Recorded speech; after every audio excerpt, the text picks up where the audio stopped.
ನಮಸ್ತೆ ಸ್ನೇಹಿತರೆ, ಹೇಗಿದ್ದೀರಾ? ಎಲ್ಲರೂ ಚೆನ್ನಾಗಿದ್ದೀರಲ್ವಾ? ಇವತ್ತಿನ ವಿಡಿಯೋದಲ್ಲಿ ಎಲ್ಲರ ಮನೆಯಲ್ಲೂ ನಾವು ಬೆಳ್ಳಿ ಸಾಮಾನುಗಳನ್ನ ಹಬ್ಬ ಹರಿದಿನಗಳಲ್ಲಿ ತೆಕ್ಕೊಳ್ತೀವಿ, ಪೂಜೆಗೆ ಇಡ್ತೀವಿ. ಪ್ರತಿದಿನ ಪೂಜೆಗೆ ಕೂಡ ಬೆಳ್ಳಿ ಸಾಮಗ್ರಿಗಳನ್ನ ಯೂಸ್ ಮಾಡ್ತೀವಿ. ಆ ಯೂಸ್ ಮಾಡಿರೋ ಬೆಳ್ಳಿ ಸಾಮಗ್ರಿಗಳು ಯಾವಾಗಲೂ ಪಳಪಳ ಅಂತ ಹೊಳೆಯೋ ಥರ ಏನು ಉಪಯೋಗಿಸಿದ್ರೆ, ಅಂದರೆ ಯಾವ ಟಿಪ್ಸ್ ಉಪಯೋಗಿಸಿದ್ರೆ ಆ ರೀತಿ ಪಳಪಳ ಅಂತ ಬೆಳ್ಳಿ ಸಾಮಗ್ರಿಗಳು ಹೊಳೆಯುತ್ತೆ ಅಂತ ಇವತ್ತಿನ ಈ ನನ್ನ ಟಿಪ್ಸಲ್ಲಿ ತೋರಿಸ್ತಾ ಇದ್ದೀನಿ. ಈ ಟಿಪ್ಸ್ನ ನೀವು ಉಪಯೋಗಿಸ್ಬಿಟ್ಟು ಬೆಳ್ಳಿ ಸಾಮಗ್ರಿಗಳನ್ನ ಯಾವಾಗಲೂ ಪಳಪಳ ಅಂತ ಹೊಳೆಯೋ ಥರನೇ ಇಟ್ಕೊಳ್ಬೋದು. ಬನ್ನಿ ಫ್ರೆಂಡ್ಸ್, ಆ ಟಿಪ್ಸ್ನ ನಿಮ್ಮ ಜೊತೆ ನಾನು ಶೇರ್ ಮಾಡ್ಕೊಳ್ತಾ ಇದ್ದೀನಿ. ಮೊದಲಿಗೆ ನಾನಿಲ್ಲಿ ಒಂದು ಬೌಲ್ ತಗೊಳ್ತಾ ಇದ್ದೀನಿ. ತಗೊಂಡಿರೋ ಬೌಲ್ಗೆ 3/4 ಸ್ಪೂನಷ್ಟು ವಿನಿಗರ್ ಹಾಕೊಳ್ತಾ ಇದ್ದೀನಿ. ವಿನಿಗರ್ ಎಲ್ಲರ ಮನೇಲೂ ಇದ್ದೇ ಇರುತ್ತೆ, ಇಲ್ಲ ಅಂದರೆ ತಗೊಳ್ಳಿ. ಒಂದು ವಿನಿಗರ್ ಅಂತ ಕೇಳಿದ್ರೆ ಶಾಪ್ಗಳಲ್ಲಿ ಸಿಗುತ್ತೆ. ವಿನಿಗರ್ ತಗೊಳ್ಬೇಕು. ಹಾಗೆ ಒಂದು 3/4 ಸ್ಪೂನಷ್ಟು ಅಡಿಗೆ ಸೋಡಾ, 3/4 ಸ್ಪೂನಷ್ಟು ವಿನಿಗರು, 3/4 ಸ್ಪೂನಷ್ಟು ಅಡಿಗೆ ಸೋಡಾ, ಹಾಗೆಯೇ ಒಂದು 2 ಚಿಟಿಕೆ ಅಷ್ಟು ಉಪ್ಪು ಹಾಕೊಳ್ಬೇಕು.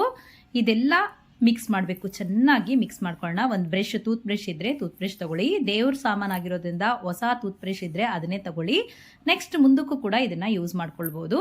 ಇದನ್ನೆಲ್ಲ ಚೆನ್ನಾಗಿ ಮಿಕ್ಸ್ ಮಾಡ್ಕೊಂಡ್ಬಿಡೋಣ. ಈಗ ನಾನು ಬೆಳ್ಳಿ ದೀಪಗಳನ್ನ ಯಾವ ರೀತಿ, ತುಂಬ ಕರೆ ಕಟ್ಟಿರೋ ದೀಪಗಳನ್ನ ಈ ಲಿಕ್ವಿಡ್ನ ಉಪಯೋಗಿಸ್ಬಿಟ್ಟು ಯಾವ ರೀತಿ ಕ್ಲೀನ್ ಮಾಡೋದು ಅಂತ ತೋರಿಸ್ತೀನಿ. ನೋಡಿ, ಸ್ವಲ್ಪನೇ ನಾನು ತಯಾರಿಸಿರೋ ಲಿಕ್ವಿಡ್ನ ಈ ರೀತಿ ಬ್ರಷಲ್ಲಿ ಚೆನ್ನಾಗಿ ಅದ್ಕೊಂಡ್ಬಿಟ್ಟು ನೋಡಿ ಉಜ್ಜಬೇಕು. ಈ ರೀತಿಯಾಗಿ ಚೆನ್ನಾಗಿ ಸುತ್ತಲೂ ಉಜ್ಕೊಳ್ಬೇಕು.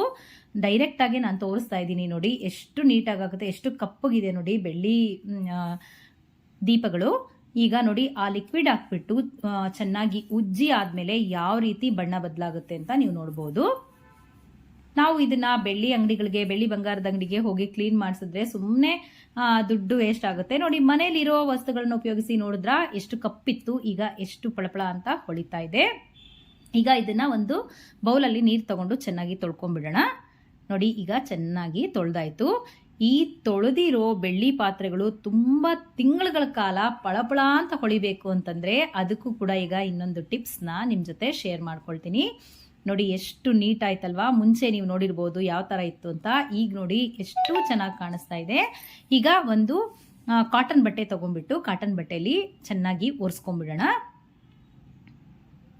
ನೀವು ಇದರಲ್ಲಿ ನೋಡಿ, ನಾನು ತಯಾರಿಸಿರೋ ಲಿಕ್ವಿಡ್ ಅಲ್ಲಿ, ತೋರಿಸಿರೋ ಲಿಕ್ವಿಡ್ ಅಲ್ಲಿ ದೇವ್ರ ಪಾತ್ರೆಗಳನ್ನು ಕೂಡ ತೊಳ್ಕೊಳ್ಬಹುದು. ಅಂದ್ರೆ ನಾವು ಬೆಳ್ಳಿ ವಿಗ್ರಹಗಳನ್ನ ತಗೊಂಡಿರ್ತೀವಲ್ಲ, ವಿಗ್ರಹಗಳು, ಕುಂಕುಮದ ಭರಣಿ, ಯಾವ್ದು ಬೇಕಾದ್ರೂ ಕೂಡ ನಾವು ಕ್ಲೀನ್ ಮಾಡ್ಕೊಳ್ಬಹುದು. ತುಂಬಾ ಅಂದ್ರೆ ತುಂಬಾ ಚೆನ್ನಾಗಿರುತ್ತೆ. ನೋಡಿ, ಈ ರೀತಿಯಾಗಿ ಈಗ ಕ್ಲೀನ್ ಆಗಿದೆ.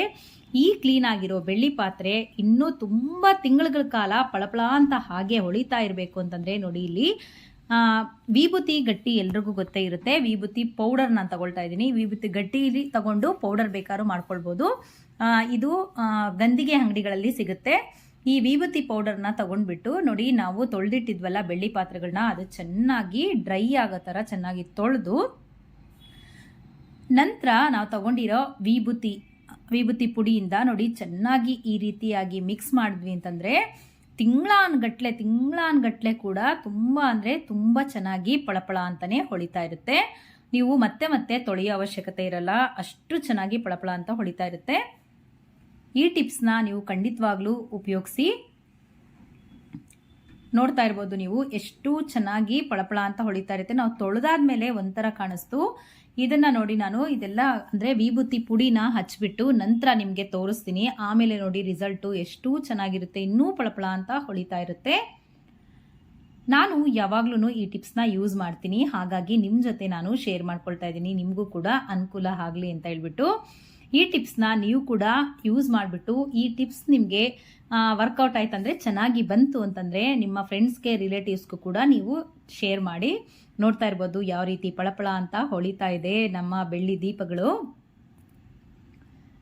ಇವತ್ತಿನ ವಿಡಿಯೋ ನಿಮ್ಮೆಲ್ಲರಿಗೂ ಯೂಸ್ಫುಲ್ ಆದ ವಿಡಿಯೋ ಅಂತ ಅಂದ್ಕೊಂಡು ಇವತ್ತಿನ ವಿಡಿಯೋನ ನಾನು ಇಲ್ಲಿಗೆ ಎಂಡ್ ಮಾಡ್ತಾ ಇದ್ದೀನಿ.